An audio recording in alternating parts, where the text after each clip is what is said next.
glory. Hebrews 12:1 nagaingon, let us lay aside every weight and the sin which so easily snares us, and let us run with endurance the race that's set before us. Atong hiwakli ang mga kabugat ug ang sala nga pilit nga nagalikos kanato ug atong dalaghanon kining lumba nga atong giapilan nga malahot ayon atong pakigugduan kining kinabuhi kining pagpangalagad nga atong giapilan nga mahimo mga igsoon nga mapagkusganon ta sa atong pagalagad sa Dios. Ang atong panahon karon, this is not the time na maglubaliw ta sa atong pagpangalagad.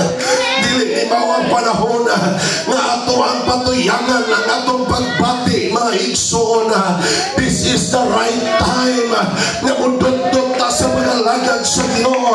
Mao ni pinaka-insakto na panahon nga mubarog ta pagbalik, mag-imbisog ta pagbalik.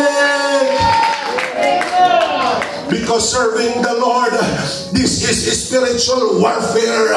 Sa diyang nangalagad ka sa Diyos, wala lipay ang yawa, wala nang lipay ang demonyo. You are stepping in the spiritual realm.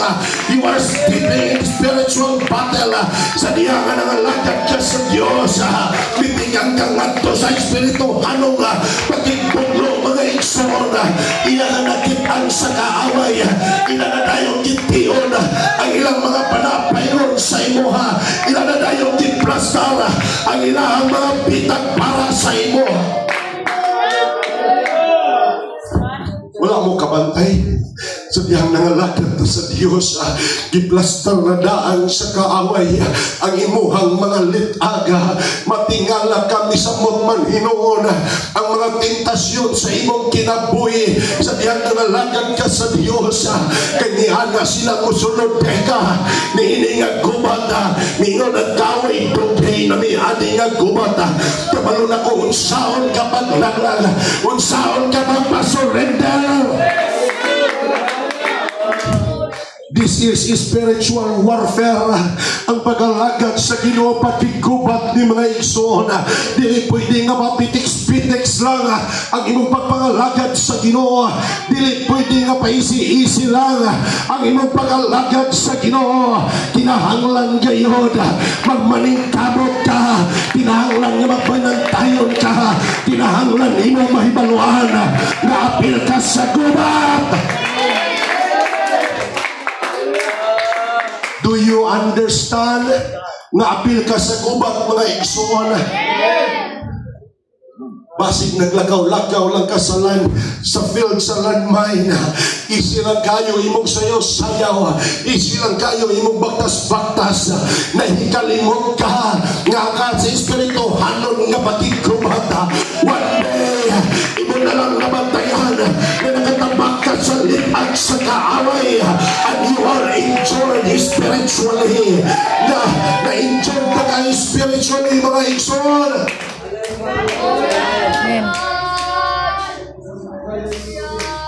If you are aware that you are in the spiritual warfare, you need to put the whole armor of God. Tadiyang imong nasaktan maniay nga naaman ka sa magigkabata, imong sulobon ang tibok hinagiban sa Diyos. Mao ni ang problema sa mga nangalagad na sa Ginoo. We don't understand nga naata sa battleground o nga muraratag sibilihan nga naglakaw-lakaw tunga sa gubat, mga igsoon nga wala ta nagsuot sa full armor of Jesus Christ. Naglakaw-lakaw ta nga daw sibilihan, gikatawan ka sa kaaway, niyo ng kaaway, huy buwang-buwang, wala ka ba diay na sayod, naggubat ang imong giapilan, wala ka ba diay na sayod, na pwede na kang pukanon karon, pwede na kang litagon, pwede na kang panahon. Isilang kayo ang Kristohanon, ang mga young people, silang kayo na nagbaktas-baktas sa ilang pagpangalagad, nga daw wala sila sa gubat, niining one day you realize na anay pa na sa kaaway nga miigo sunod sa imong kasing-kasing, and you realize you are dying spiritually. Bisag unsaon imong pagpaningkamot, luya na kayo ka. Bisag unsa nga pagdasig ang imong madawat, bisag unsa pa nga pulong sa Dios, daw di na mo talab sa imong kasing-kasing. We are walking wounded. Ug wa ta kabalo nga ang kaaway di ay nagpaabot lang, naglupad-lupad ang mga vulture, nagpaabot sila nga di naging kamulihok kay ila kang kunis-kunison, nagpaabot sila nga mag-give up ka, di man nila pwedeng patyon ka diretso kay wa sila'y katungod na mupatay ka nato, pero nagpaabot sila nga unta mo surrender ka, unta imong isipon na ang tada ng amigo sa imong kasing-kasing, gikan kang pastor, gikan sa imong inahan, gikan sa imong amahan, gikan sa imong kaigsunan, muingon dayon ka, di pa na ako ni brother, di pa na ako ni sister, di pa na ako ni pastor, uboy hinungdan nga naluya na ka, natumba na ka, di na ka mupaon, ubaw na hinungdan, namukwit ka sa magpangalagan. And then the flying vulture, iya kang kunis-kunison, iya nga naman namupig ang imuhang mga panita, iyang gubon ang imuhang itsura sa paggawas kay nanuman, imong giisip si pastor ni Pana sa ako, si mama, si papa, si brother o si sister, kay waman ka kabalo, nakasaman kumpatan.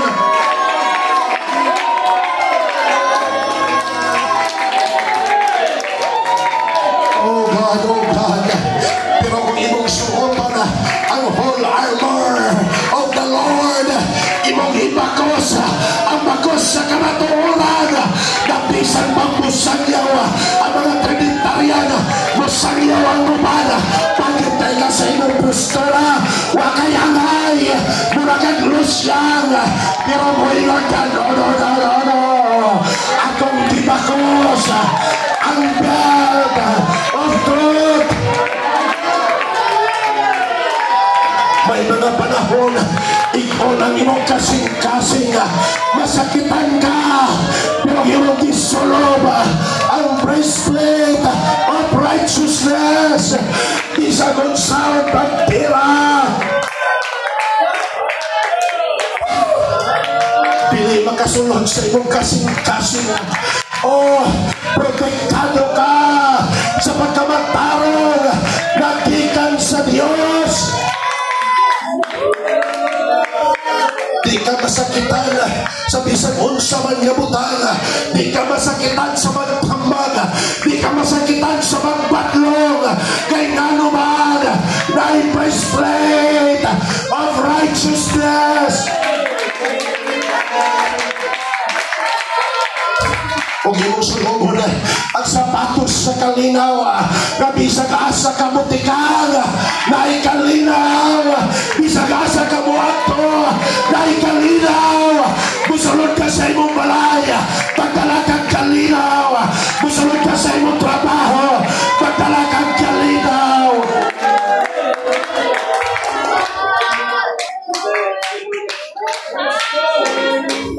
Kung imong sulubon ang shield of faith, na usahay mo atake ang mga kabalaka, mo atake ang pagduha-duha, pero di siya kadasbag, kay mo pagdaras ka sa imong pagto, mo inod na ka sa mga pagsulay, mahubad din ang panalangin.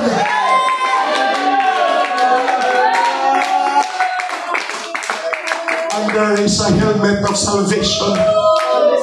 Oh, protektahan ang atong huna-huna. O giluwas na ta sa Ginoo, di na ta maminaw sa hunghong sa kalibutan. Kay helmet of salvation nga atong gisuot, and we have the sword of the Spirit na makaasukot sa mga buhat sa kaaway. Kaya dunay hinagiban nga Espiritu sa Diyos.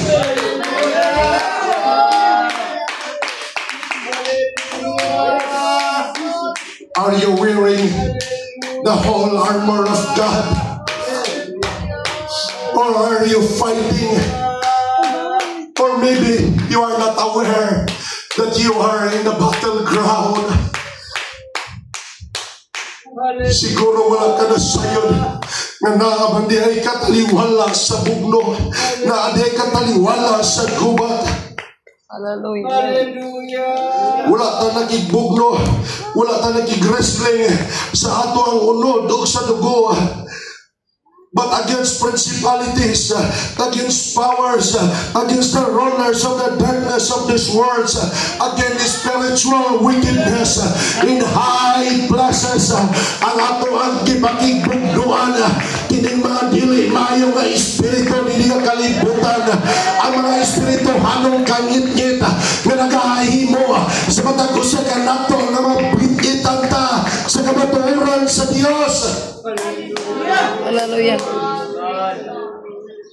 You are in a battleground. You are fighting a spiritual warfare. O ang kaaway nagalibot-libot siya.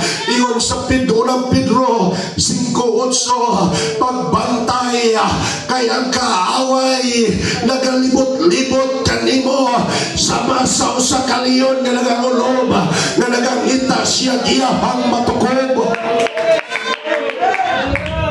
Sa dihangwa ka na sayo na naaday ka sa makigbugno sa magalagad sa Diyos. Ang kaaway usab iyahang gilibot-libutan, nagatuyok-tuyok sa saymoha, nagita lang sa panahon nga malingat ka o iyahang atakihon. Kaluoy sa mga kanakang sa Diyos nga wala na sayod nga pagkigubat, nga wala na sayod nga taas kaaway ang atong gisudlan.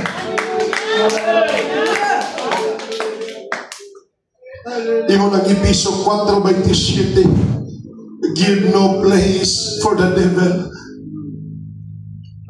Ayaw katagig gayon ang kaaway sa imong kinabuhi. Kay siya nagatuyok-tuyok man sa imong kinabuhi. Nangita lang siya panahon, gipahinomduman ta sa Episo nga ayaw gayong hatagig panahon ang kaaway sa imong kinabuhi. Kay nagtuyok-tuyok siya, nasayod siya sa imong kaluyahon. Iyang paglakit aniya, natapulan ka sa pagpangalagad, iyakang hatagan kanunay o katapol sa pagpangalagad. Kung iyang nakita nga dalo ka, ang imong kadalo diya sa buloton sa Diyos, ang imong weakness hatagan kaniya ni ana nga weakness, iya nang ilabay kanimo permente. Kay nakita lang siyang lugar nga iya kang atagkiyon. Kung dali lang ka masakitan, binuangan niya kanunay ang imong pagbati